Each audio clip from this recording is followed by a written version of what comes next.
Howdy, this is Mackenzie Franklin from SideGame LLC here in Colorado Springs, Colorado. We're continuing the top 100 board games of all time list, the 2023 edition, with numbers 80 through 71. If you haven't subscribed to the channel already, please make sure that you do. It is the best way to help us grow. And for those of you already subscribed, thank you so much for the continuous support. Let's talk about the best board games of all time.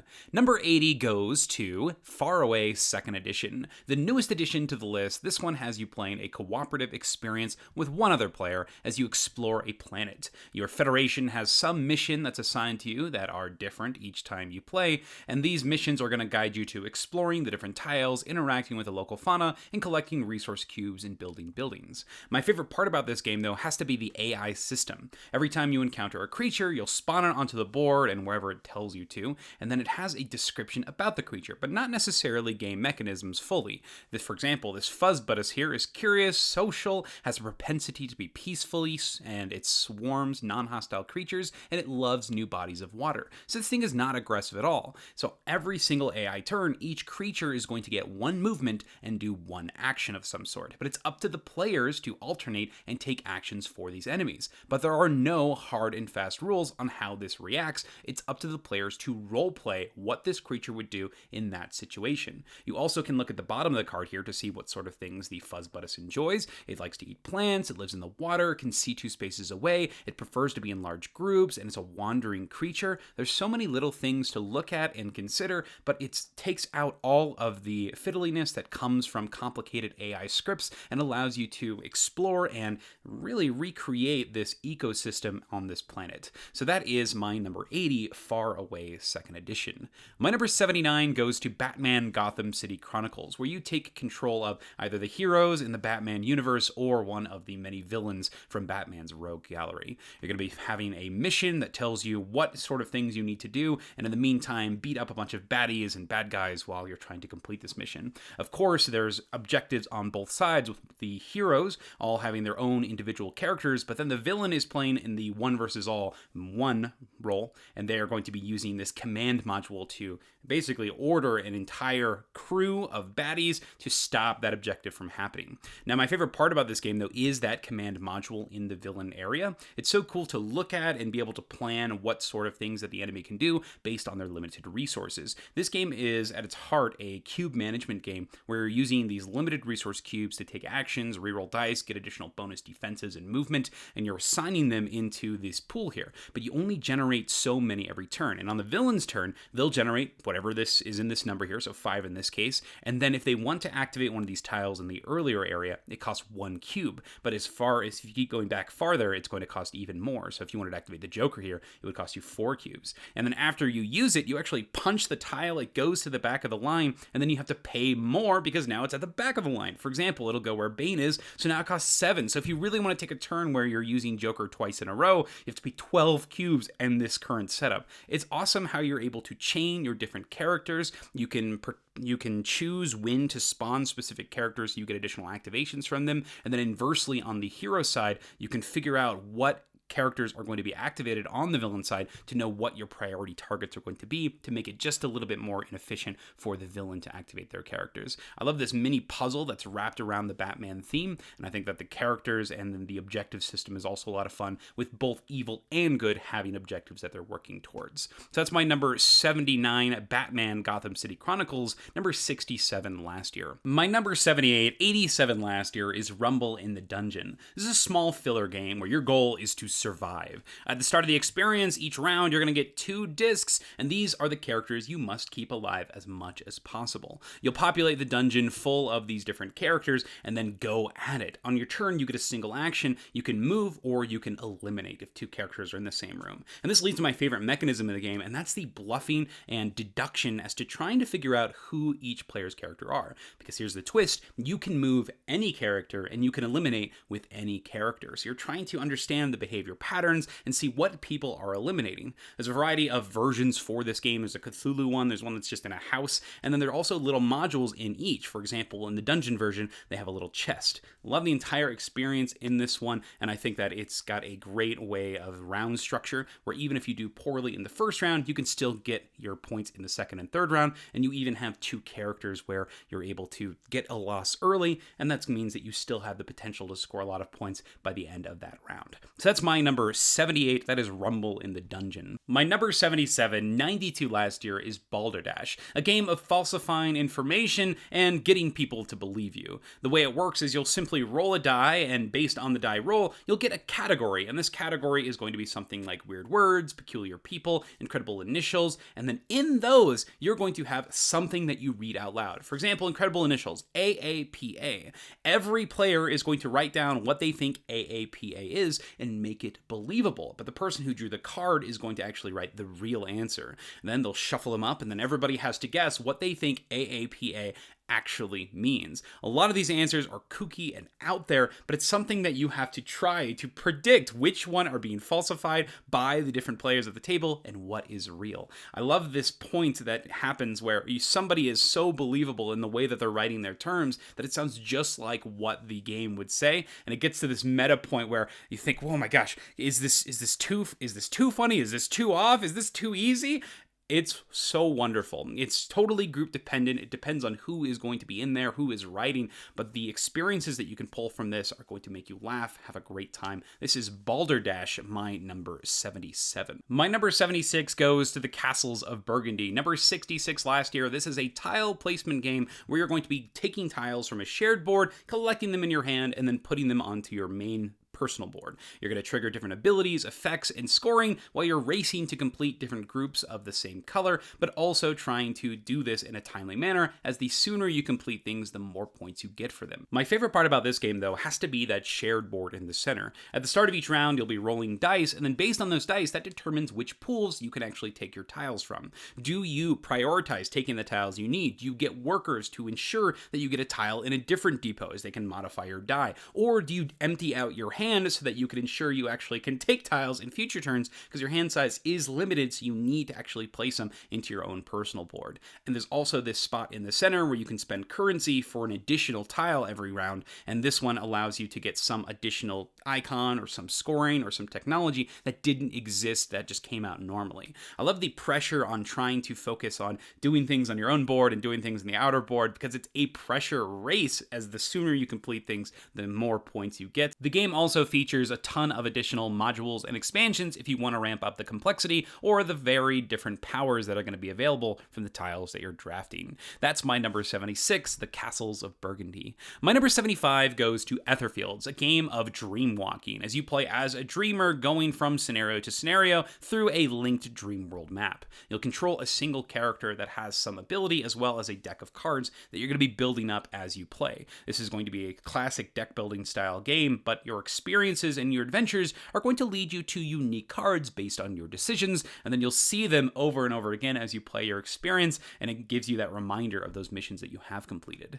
As mentioned before, you have this shared dream map that connects these different points, and as you explore, you'll be able to go through slumbers and these mini encounters to build up your play area, and then you'll also get to go finally to these gates and participate in these dreams. And that's one of my favorite mechanisms in this game, is the dream system, where when you enter a dream, you simply take a deck of cards for the tiles, the map that you're going to be playing on, and the actual experience that you're going on, some information, extra cards for your deck, things that the enemies might be using, and then you put them on the board and you're ready to go. It's one of the best ways to implement these small scenarios into an overarching story, because it keeps you playing quickly. This is a experience where it feels like you're always taking your turn, particularly in the solo setting, because you just play cards, do the AIs quickly, and just keep on playing cards. Almost no downtime in this, which I love. I appreciate the entire system and goals. But my favorite thing about this game are the cards themselves. As mentioned before, as you play your different scenarios and missions, you're going to be collecting cards, and that means that your deck, by the end of it, is going to be a mishmash of all of your different experiences, and every single card is multi-use, either using it for its symbols here to perform the different actions in the game, contact, movement, and aggression, or you can use them for their special abilities on the bottom. I didn't want to show any spoilers here because this is a big campaign game with lots of story aspect and things that are hidden and unlockable. But the cool thing is each character has their own unique special signature cards, but you'll also discover and explore new cards with new abilities, and seeing how those work together and help you take on the different missions is a lot of fun. So that is my number 75. Number 74 last year, that is Etherfields. My number 74, number 94 last year is Zombicide. Now this one I'm featuring is Marvel Zombies, a Zombicide game, but it also is going to include things like Black Plague as well as Zombicide 2nd Edition. Right now, this is the one that I'm playing the most and having the most fun with. I've almost completed all the scenarios. I'm so thrilled for when those expansions will arrive. But Zombicide as a system is a simple one. As you're moving around a map, getting a couple of actions each round, you'll be attacking, getting items, abilities, and then progressing and leveling up for each of the zombies that you defeat. You'll track up on this little XP bar at the bottom, but the more that you get abilities, the enemies will spawn more creatures. So the game scales as you race to complete the objective. Now, my favorite part about this Marvel Zombies version in particular, though, has to do with the hunger, the push your luck aspect that permeates the entire experience. Now, in the original Zombicide 2nd Edition, this one had the ability to do an all-out mechanism, where when you attacked, you could get additional dice, but you would potentially destroy your weapon. I thought this was an awesome idea, and I loved how the characters in the Washington, D.C., as well as the Fort Hendricks expansion, use that all-out mechanism to trigger their abilities. This game has learned from that and put that push your luck into everything, where the hunger mechanism is present all the time. Every time you take an action, you'll look at this hunger track here, and that means you get to roll that many extra dice. That's amazing, because you're going to be able to take these gigantic turns. However, every time you roll a 1 or at the start of your turn, your hunger is going to increase by 1. But if it's ever full, you are now ravenous, which means the only actions you're able to do are devour, which means eat a single person, and move. So your hunger takes over. I love this because every choice now is, oh my gosh, am I going to do this to try to get my hunger up so that I can take big actions, but then I'm going to lose control and I won't be able to control what I'm doing. I need to kill all these people, but oh, if I push my luck here, that could be disastrous for later. Every single action now has the consequence of pushing you into that ravenous mode, and a lot of the abilities and items that you get, because the items have been replaced with zombie traits, interact with hunger in some way. There's also some cool things they do with the way that you get additional powers is by devouring bystanders. Like you can see here, Okoye has been eaten, so now the Hulk has her combat abilities. So they've tied it into everything, and I think that's an awesome addition. So that is my number 74. That is Zombicide. Right now, it's Marvel Zombies. My number 73 goes to Pax Pamir 2nd Edition. This is taking place during the Great Game, as Russia, the Afghani people, as well as Britain are all trying to dominate Afghanistan. The game itself, though, is a market manipulation game, but also this area control game that's played with these control cubes. You'll have a row of cards at the top here that you'll be spending currency to purchase, and then you'll also be using those cards and playing them to put out presents onto a main game board. But that game board is also tied to the different cards in front of the players, because those cards allow you to take additional actions, bonuses, gain control of regions, and populate the board with even more troops and getting movement and combat with them. Now, my favorite part about this game, though, has to be the cards and the impact icons on those cards. Every time that you pick up a card, you're going to look at these icons on the right here, because when you play them, that's going to determine what sort of actions you get immediately. And you can hold a bunch of cards in your hand and have successive turns where you play a bunch at the same time. So for example, say that you play this Kabul card. This one here, the Akbar Khan, he is going to allow you to put some spies onto the different cards that are all from Kabul. These allow you to tax actions and potentially assassinate things. You also are able to put a soldier here, then that belongs to the Afghani region, and you're also changing the favored suit to the military region. So every time you play a card, it's going to manipulate that board state for whoever you are fighting on. There's this alliance system where you're actually going to be lined up with one of the factions, and everybody can be on the same faction, but you're trying to establish dominance for whoever you are vying for control. There's also these awesome events that will show up in the market, and if you purchase them, you'll trigger their effects, but if they get to the end of the row, they'll get discarded and get a secondary effect. I like this system because there's a timer on everything, on the cards, on the events, and the way that the cards are collecting different money is also going to pressure you to buy them maybe just for that cash on them. So it's going to get the economy flowing, which is closed as well. There's so many different things going on here with the different cards and the way they interact, and the cherry on top here is most of these cards are really easy to read as they're just a bunch of symbols on the sides, but the cards are also filled with flavor text so you can get a historic idea of who you're actually recruiting to help you and your army's side. So that is my number 73. 40 last year, that is Pax Pamir 2nd Edition. My number 72 goes to Planet Unknown, a polyomino laying game where you play as corporations trying to fill up your planet as best as possible. You're going to do this through this tile drafting system where whoever is the active player is going to spin this Lazy Susan to any depot and take any tile, but everybody else has to deal with the tile that has been put in front of them. It's a simultaneous playing game where you're constantly getting rewards, as whenever you play a tile, you'll get to go up different tracks based on the colors of those tiles. Each track will give you bonuses, things like getting small little patches to fix your holes in your map, rovers that can move around, extra points galore, or special abilities and technology, so you'll be able to have a varied play based on the planet you choose as well as the corporation. And that's actually my favorite part about this game is the asymmetry that exists. You've got different planet boards here that all have different restrictions. Recently I played one where you had to do a slide puzzle essentially. Every time I played a tile, I had to be able to physically slide it into its correct place. I couldn't willy-nilly put something, and it made me think a lot about the different tiles that I was taking.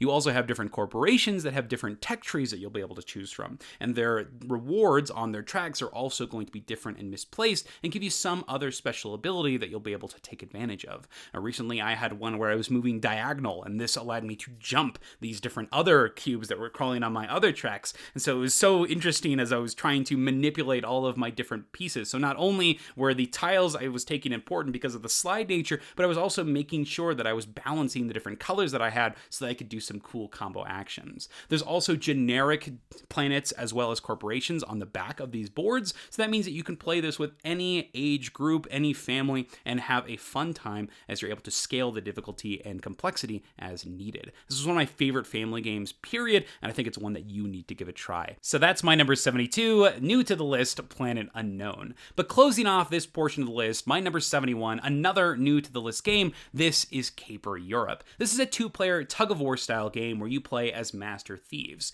You're fighting over 3 different locations, trying to steal artifacts as well as gain the most influence points through different card combos. And one of my favorite parts about this game, and the thing that makes it shine, has to be the cards themselves. You'll start off with spies who will have their own special abilities and accrue you currency to use in the gear round, and then these gear cards, you can only play 3 to each spy. So the more spies that you commit to a location, the more flexibility with the gear cards you have. And these gear cards all do different things, where you're going to either gain economy to play more, you're going to gain straight up points, or these caper points, which allow you to move that area controls marker in the center of each of the locations. You'll get these inferno cards, which can disrupt and burn your opponent's things, or you can get artifacts where you can claim these little pieces in the middle to try to get some set collection additional points. And on top of that, every time you play, you're going to go to a specific location that adds even more cards with different symbols that interact differently from location to location, opening up the variability and changing up your strategy in tandem with the different thieves and locations that show up. I love the entire experience, and it's a drafting game, so every time that you are playing, you are thinking about what options you're giving your opponent, so the order really matters in what you're actually putting out. I love the entire experience, the package, the cleanliness of this game, the feel of it, the entire arc, as things are getting smaller and smaller with the amount of thieves that you're able to recruit, but you're always taking the same amount of gear cards each round. What an amazing experience. This is Caper Europe, my number 71. And that's it. That's this section of the list, number 80 to 71. Let's quickly talk about this list and some of the big movers and changers. Now, starting off, we have 3 brand new to the list games, Far Away, Planet Unknown, and Caper Europe, all deserving in my opinion. I think that 2022 was an amazing year, and I was so happy to get Far Away tried because I think it's a perfect game for Ariana and I. It's a 2-player co-op that just works with how simple it is, but also how many decisions that you make throughout the experience, and that AI system is brilliant. We also had a couple of drops, so we had Batman drop from 67 to 79, so not too bad. We had Castles go from 66 to 76, and then another big drop from Pax Pamir from 40 to 73. I don't think those are too intense of drops. I think those games are all still amazing. There's just a bunch of other games that came out. And then we had a couple of rises, so we had Rumble in the Dungeon move from 87 to 78. I think it's because I've been playing it a lot recently. We got the new, not a new version, but we got a replacement for our old copy, where our old one was basically falling apart because of how much it was getting played. So the new one we jazzed up with like coin capsules and all these other things to make sure that it was going to last this time. And wow, it's just so much fun. This is one that I play a lot with high schoolers and middle schoolers and family. It gets played with everyone, so I'm happy that it's still getting played, which is awesome. And then another jump has been Zombicide going from 94 to 74, and I think that does have to do with getting into those campaign expansions of Zombicide 2nd Edition, as well as playing the new Marvel Zombie zombies. It's in our head. It's something that's getting played a lot, and the different characters means that every time you play, you're getting to play with basically 6 brand new characters with different sets of abilities. I think that when the new Marvel stuff comes in, it's going to get that one played even more. There is a little bit difference between the abilities with the Marvel ones as well as the original Zombicide. And the original Zombicide, each character has like 3 different choices on their different level ups, but the Marvel zombies only have 1. So I think that just means it's even more important that you have that different variability in different heroes in the zombie ones, because I think everything surrounding that is so much fun. So the variability is going to be coming from choosing different characters and seeing how they play in the different missions. Of course, with the different abominations, which in this case are the superheroes you're fighting. So that's what I am looking forward to. And I think Marvel Zombies is going to be one that's just played. It's going to be one that we're going to play through all the content, I'm sure. So that's the overview and the analysis on the movers and droppers. And we'll go ahead and close out the video there. I'm curious to think, what did you think about this section of the list? What do you think about these games in general? Do you think they should be higher, lower? What games are in your personal 80 through 71? Thank you so much for watching SideGame Strong.